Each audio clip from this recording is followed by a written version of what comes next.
नमस्कार दोस्तों, मैं हूँ आरती प्रजापति यूट्यूब चैनल पर आप सभी का हार्दिक स्वागत करती हूँ। दोस्तों, हमारे UGC net paper 1 and paper 2 psychology की प्रिपरेशन कराई जा रही है। आज का हमारा जो टॉपिक है वो रिसर्च के स्टेप का है और उसमें भी डाटा कलेक्शन का जो स्टेप आता है उसके बारे में हम देख रहे थे। तो डाटा कलेक्शन जब करना होता है तो उसके लिए हम किसी टूल्स का यूज़ करते हैं। ऐसे ही तो डाटा कलेक्ट किया नहीं जाता है ना, किसी के माध्यम से ही तो हम डाटा कलेक्ट करते हैं। तो उसमें कुछ टूल्स यूज़ किए जाते हैं जिसके द्वारा हम क्या करते हैं, डाटा को कलेक्ट करते हैं। तो उसी के बारे में हम टूल्स के बारे में देख रहे हैं और उसमें रेटिंग स्केल जो टूल्स है उसके बारे में देख रहे हैं, उसके जो टाइप्स है उसके बारे में हम देख रहे थे। तो चलिए दोस्तों, टॉपिक पर जाने से पहले हर बार की तरह आपसे रिक्वेस्ट करती हूँ, वीडियो अच्छा लगे तो क्या करना है, लाइक करना है और अपने दोस्तों के साथ इसे शेयर भी करते रहिए। और इस चैनल पर अगर आप नए हैं तो इसे सब्सक्राइब कर लीजिएगा ताकि इस चैनल पर जो भी वीडियो डाले जाते हैं उसकी नोटिफिकेशन सबसे पहले आपको मिल जाए। चलिए दोस्तों, चलते हैं टॉपिक की ओर। देखिए, मैंने आपको बताया हुआ था कि रेटिंग मापनी क्या है, तो अगर जिनको नहीं पता है वो आगे की वीडियो जाके देख लीजिएगा प्लीज़। और रेटिंग स्केल के जो टाइप्स है उसके बारे में भी मैंने बताया था आपको, एक बार देख लेते हैं। नंबरिकल स्केल जहाँ पर नंबर दिए जाते हैं, ओके। ग्राफिक स्केल जहाँ पर आकृति के आधार पर रेटिंग की जाती है। परसेंटेज स्केल परसेंटेज के आधार पर रेटिंग की जाती है। स्टैंडर्ड स्केल के जिसके द्वारा क्या होते हैं, कुछ स्टैंडर्ड्स दिए होते हैं और उसके आधार पर रेटिंग दी जाती है। और अब हम देखने वाले हैं संचित बिंदुओं का मापनी, यानी कि स्केल ऑफ कम्युलेटेड पॉइंट्स, ओके। तो कम्युलेटेड पॉइंट के आधार पर हम जो रेटिंग करते हैं उनके बारे में आज हम देखने वाले। चलिए, ये सारी बातें मैंने अलग अलग वीडियो में आपको बता दी है। चलिए आ गए संचित बिंदुओं का मापनी, जिसे हम कहते हैं स्केल ऑफ कम्युलेटेड पॉइंट्स, ओके। तो चलिए देखते हैं क्या कहता है ये पॉइंट। इसमें रेटर व्यक्तियों को मापने की सभी एकांशों पर रेट करता है। यहाँ पर रेत नहीं, रेट, ओके। थोड़ी सी प्रिंट मिस्टेक हो जाती है दोस्तों। रेट करता है और बाद में उन सभी व्यक्तिगत रेटिंग्स का एक योग ज्ञात करता है। देखिए, यहाँ पर क्या होता है कि कुछ आइटम्स दी जाती है, उस आइटम्स में भी कुछ विधान होते हैं, ओके। मान लीजिए कि कोई ऐसी स्केल है, अभी मेरा रिसर्च चल रहा है तो मैंने एक स्केल ली है, social adjustment inventory, okay. Adjustment inventory, okay. तो ये जो सोशल एडजस्टमेंट इन्वेंटरी मैंने ली, तो वहाँ पर मान लीजिए वहाँ पर कुछ आइटम्स दिए होते हैं। तो उन आइटम के आधार पर हमें क्या करना होता है, मान लीजिए इसके 4 आइटम हैं, तो मान लीजिए इसकी 10 आइटम है, तो उस 10 आइटम में भी उसमें क्वेश्चन आएंगे, उसमें विधान होंगे, ओके। हर एक आइटम के अलग अलग विधान होंगे। आई होप यहाँ पर आपको पता चल गया होगा कि ये जो रेटिंग जो एकांश की बात की गई है उसे क्या कहते हैं, ओके। चलिए आइटम के बारे में अब देखिए, ये आइटम पर रेट करता है और उसके बाद क्या होता है, हर एक आइटम, मान लीजिए 10 आइटम है, तो उनमें जो भी स्कोरिंग हुए हैं, पहली आइटम में मान लीजिए 50 क्वेश्चन थे, तो 50 क्वेश्चन में से किसी ने मान लीजिए 50 के 50 तो दिए हुए हैं, लेकिन उसका जो स्कोरिंग बन रहा है, योग बन रहा है टोटल, उसके 50 स्कोर बन रहा है, लेकिन उसमें भी क्या दिखा जाएगा, पॉजिटिव एंड नेगेटिव देखा जाएगा। तो मान लीजिए इसने जो आइटम 1 है उसमें 50 क्वेश्चन है, तो उस 50 क्वेश्चन में से 30 क्वेश्चन का पॉजिटिव आंसर दिया है और 20 क्वेश्चन का क्या किया है, नेगेटिव आंसर दिया है। तो इसका जो देखिए यहाँ पर 30, फिर मान लीजिए दूसरे आइटम है, तो दूसरे आइटम में 30 क्वेश्चन है, तो 30 में से वो देता है 20 क्वेश्चन को पॉजिटिव एंड 10 क्वेश्चन को देता है ओके नेगेटिव। अब क्या होगा, जो फर्स्ट वाली जो आइटम थी और सेकंड वाली आइटम थी, तो यहाँ पर फर्स्ट वाली में उसने पॉजिटिव में कितना दिया है, 30 दिया है, प्लस यहाँ पर दूसरे वाले में कितना दिया है, तो 20 लिया है। तो इन दोनों का भी क्या किया जाएगा, इन दोनों का भी योग किया जाएगा, यानी कि 50 उसने पॉजिटिव वे में देखा है और यहाँ पर उसने 20 था फर्स्ट आइटम में और यहाँ पर सेकंड में उसने 10 दिया हुआ था। तो टोटल मिलाकर कितने हुए, 30 हुए, है ना। तो यहाँ पर 30 स्कोर उसने नेगेटिव वे में दिया है और 50 स्कोर उसने किस में दिया है, पॉजिटिव वे में दिया है और उसी के आधार पर यहाँ पर सारी आइटम का इस तरीके से योग निकाला जाता है और योग निकालकर उसने कितने स्कोर किए ये बताया जाता है।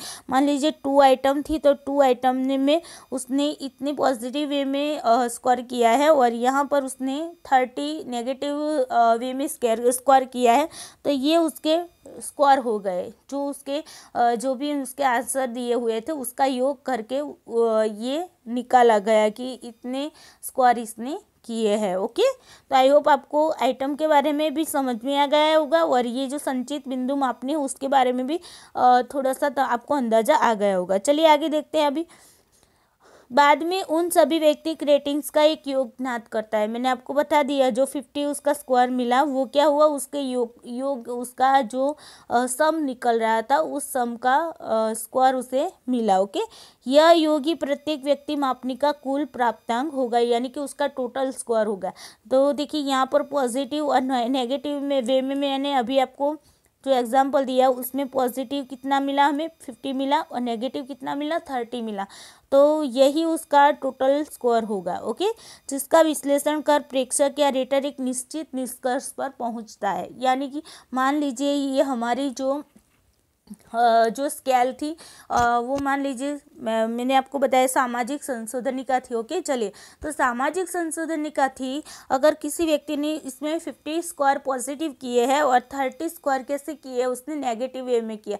अब देखिए सामाजिक संशोधनिका में भी अलग अलग टाइप्स के होते हैं। तो किसी व्यक्ति के व्यवहार के बारे में अगर ये स्केल आपने यूज़ किया है तो किसी व्यक्ति का व्यवहार कैसा है उसके आधार पर अगर आपने वहाँ पर कुछ कथन दिए थे, कुछ आइटम्स ली थी और उसके आधार पर आपने ये जाना कि पॉजिटिव वे में 50 स्कोर मिल रहे हैं और नेगेटिव वे में 30 स्कोर मिल रहे हैं। तो ये मान लीजिए आपने ये स्कोर आपने ये स्केल यूज़ की है और आपने इसमें राइट किया है। ओके, और राइट करके आप रिसर्चर को दे देता है। तो रिसर्चर इसी का विश्लेषण करेगा और बताएगा कि मान लीजिए ये डॉक्टर राज ने दिया है। ओके, ये डॉक्टर राज ने यहाँ पर ये स्केल के आंसर दिए, एग्जाम्पल है। ओके, ना कि आप इसे कुछ क्या बोलते हैं वास्तविक रूप से लेना, ये एग्जाम्पल के तौर पे डॉक्टर राज है, उन्होंने ये स्केल के आंसर दिए हैं। जो उत्तरदाता है उन्होंने इसका आंसर दिया है और उन्होंने बताया कि मान लीजिए मैं पंकज तिवारी जी के बारे में यहाँ पर मैंने कुछ लिखा हुआ था उनके व्यवहार के बारे में। तो यहाँ पर डॉक्टर राज का वे था कि पंकज तिवारी का व्यवहार जो है वो पॉजिटिव वे में 50 स्कोर उनको मिलते हैं और नेगेटिव वे में उनको 30 स्कोर मिलते हैं। तो यहाँ पर ये तय होगा कि जो डॉक्टर राज है वो पंकज तिवारी के बारे में 50% यानी कि सबसे ज़्यादा 50% तो नहीं बोलेंगे, सबसे ज़्यादा वो पॉजिटिव वे में उनके बारे में सोचते हैं और नेगेटिव बारे में उनके बारे में बहुत कम सोचते हैं। ओके, तो ये रिसर्चर को यहाँ पर पता चलेगा। ओके, चलिए अब आगे देखते हैं।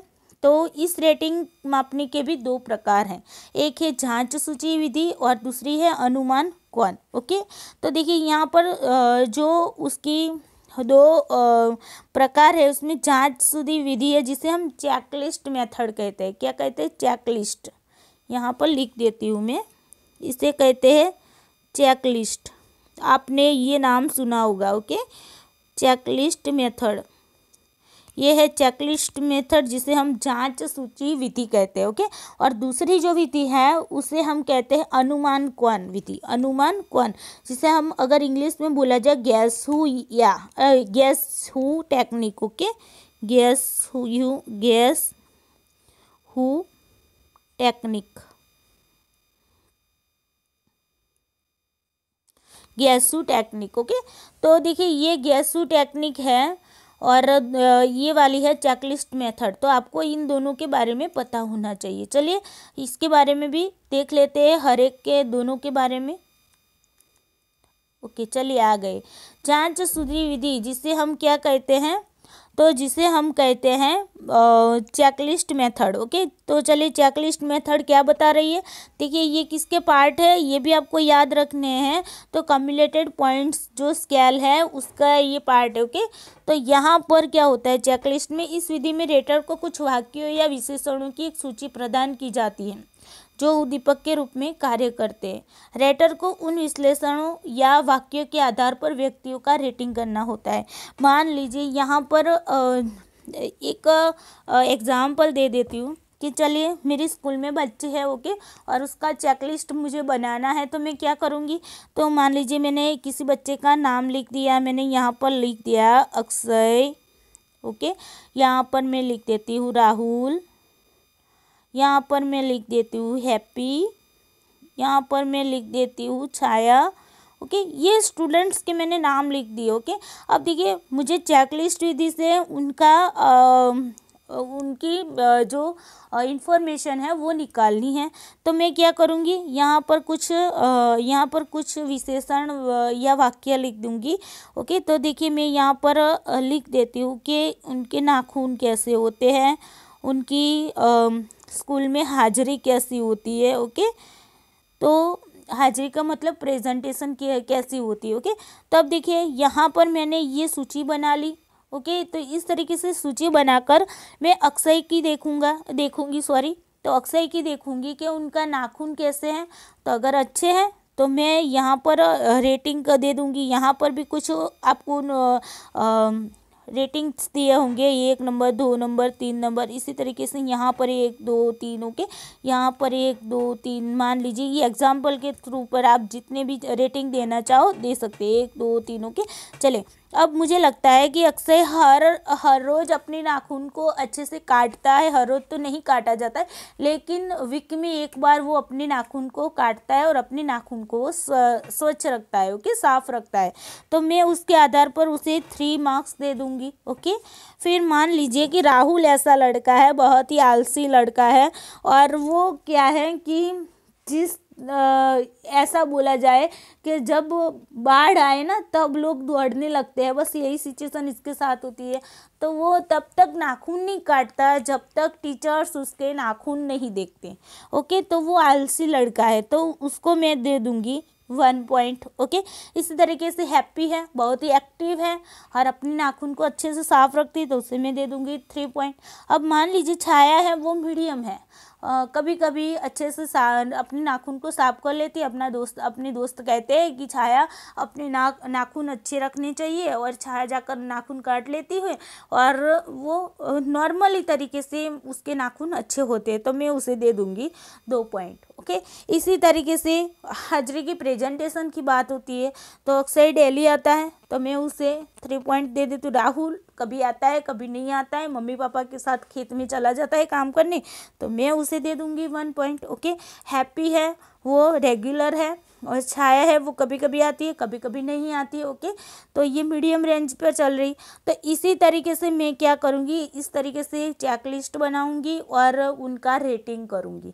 आई होप आपको जांच सूची विधि में अच्छे से समझ में आ गया। वैसे तो हमारे स्कूल में इसी तरीके से चेकलिस्ट बनाया जाता है बच्चों का, इसीलिए मैंने यहाँ पर आपको एग्जाम्पल के तौर पर यहाँ पर ये रख दिया, ओके।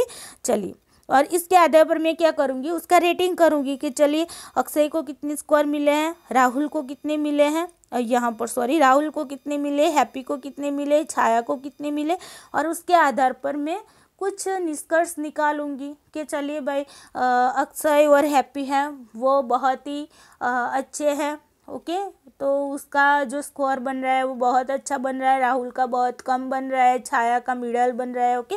ये सारा विश्लेषण में करके उस पर निष्कर्ष पर पहुंच सकती हूँ, ओके। आई होप जांच सूची विधि में यहाँ पर आपको कोई भी अब डाउट नहीं रहा होगा। चलिए आगे देखते हैं। अब देखते हैं अनुमान कौन विधि, जिसे हम कहते हैं गेस हू टेक्निक, ओके। गेस हू टेक्निक में क्या होता है उसके बारे में देख लेते हैं। तो इसका प्रतिपादन किसने किया, तो इसका प्रतिपादन किया है हार्टसन और मैंने किया। हार्टसन और मैंने एक और भी स्केल बनाई थी, कौन सी बनाई थी मैंने आगे आपको बताई थी, पोर्ट्रेन मैचिंग स्केल, ओके। तो ये भी आपको याद रखना है, हार्टसन और मैंने पोर्ट्रेन मैचिंग स्केल भी बनाई थी, और गेस हू मेथड भी इन्होंने प्रतिपादित की है, ओके। इस प्रविधि का उपयोग बच्चों की समूह व्यवहार के अध्ययन में किया गया था।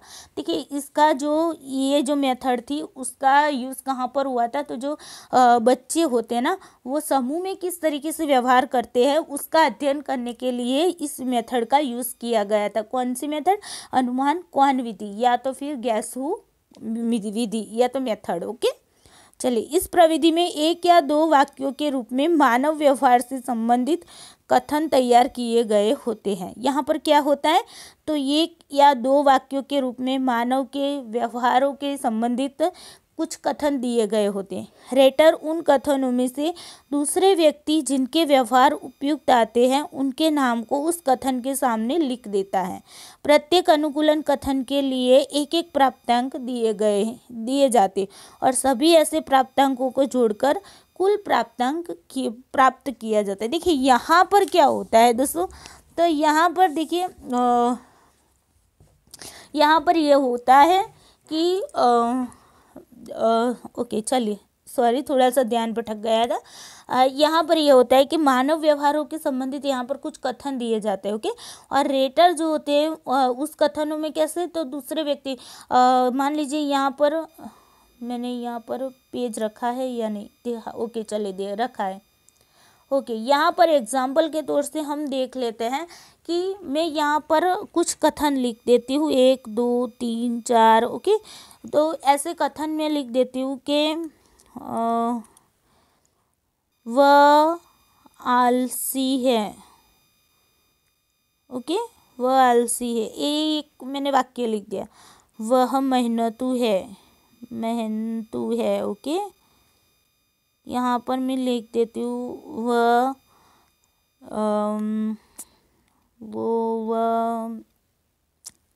क्या बोलते हैं, वह हर बात पर रोता है। ओके, रोता है या रोती है। ओके, फिर मैं वह अकेला रहता है या तो फिर रहती है। ओके, इस तरीके से मैंने कुछ कथन लिख दिए मान लीजिए। अब यहाँ पर क्या होगा कि यहाँ पर मैं कथन लिखूंगी और ये जो ये जो स्केल होगी वो मैं सामने वाले व्यक्ति को दे दूंगी। अब सामने वाला व्यक्ति है वो अनुमान लगाएगा कि वो आलसी है, तो मेरे आसपास कौन आलसी है, तो जो भी आलसी होगा, मान लीजिए राहुल है वो आलसी है, तो यहाँ पर वो नाम लिखेगा राहुल का। ओके, यहाँ पर वह मेहनतू है तो बहुत मेहनत करता है, तो यहाँ पर वो लिख देगा अक्षय। ओके, एग्जाम्पल के तौर पर। ओके, उसके आसपास जो भी लोग उसे उसमें ऐसे कुछ गुण देखेंगे उन सभी के नाम वो यहाँ पर लिख देगा और उसके आधार पर रिसर्चर क्या करेगा, उनके जो प्राप्तांक प्राप्त हुए हैं उनमें से जो पॉजिटिव प्राप्तांक होंगे उसे वो ले लेगा। पॉजिटिव जो भी जैसे कि वह मेहनतू है। ओके, तो फिर वह किसी के साथ जो हिल मिल कर रहता है, तो ये सारे जो पॉजिटिव व्यू में जो सेंटेंस होते हैं उसमें अगर किसी का नाम मिलता है तो उन लोगों का नाम वो ले लेता है और स्कोर उसी आधार पर वो क्या करता है, स्कोरिंग करता है, प्राप्तांकों को इकट्ठा करता है। ओके, तो आई होप आपको यहाँ पर पता चल गया। यहाँ पर क्या किया जाता है, वाक्य दिए जाते हैं और उसके सामने व्यक्ति को क्या किया जाना चाहता है उसमें वो नाम देते हैं, उसके नाम लिखा जाता है कि ये जो विशेषता है, जो गुण है वो किसे लागू होता है। ओके, इसी आधार पर वो क्या करेंगे, अनुकूल कथनों को एक एक प्राप्तांक दे दिया जाएगा और उसके आधार पर उसका क्या किया जाएगा, योग ज्ञात किया जाएगा, यानी कि सम ज्ञात किया जाएगा और उसी सम को हम टोटल स्कोर कहेंगे और उसके आधार पर कुछ निष्कर्ष पर पहुंच पाएंगे। ओके, तो ये था दोस्तों हमारा guess who method. I hope आपको संचित बिंदु वाला जो भी स्केल है वो आपको समझ में आ गया होगा, जिसे हम कम्युलेटेड पॉइंट स्केल कहते हैं। तो उसके बारे में उसकी 2 विधियाँ मैंने बताई, कौन कौन सी बताई चलिए देख लेते हैं थोड़ा सा।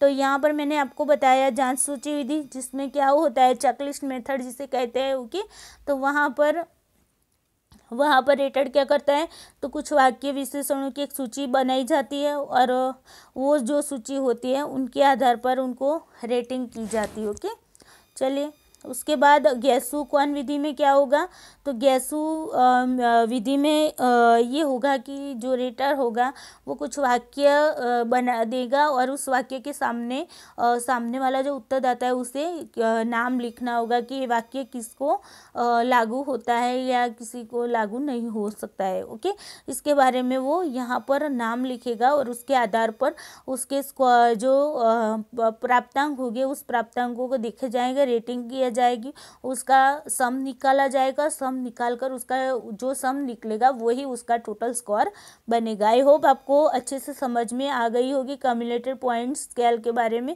यहाँ पर कोई दिक्कत रहती है तो दोस्तों आपको बताया ही है, कमेंट बॉक्स में कमेंट कीजिए या तो फिर जो हमारा टेलीग्राम ग्रुप है डिस्क्रिप्शन में नीचे लिंक दे दी है तो उस पर ज्वाइन होके मुझे क्वेश्चन कर सकते हैं। चलिए दोस्तों आज के लिए इतना ही, थैंक यू सो मच।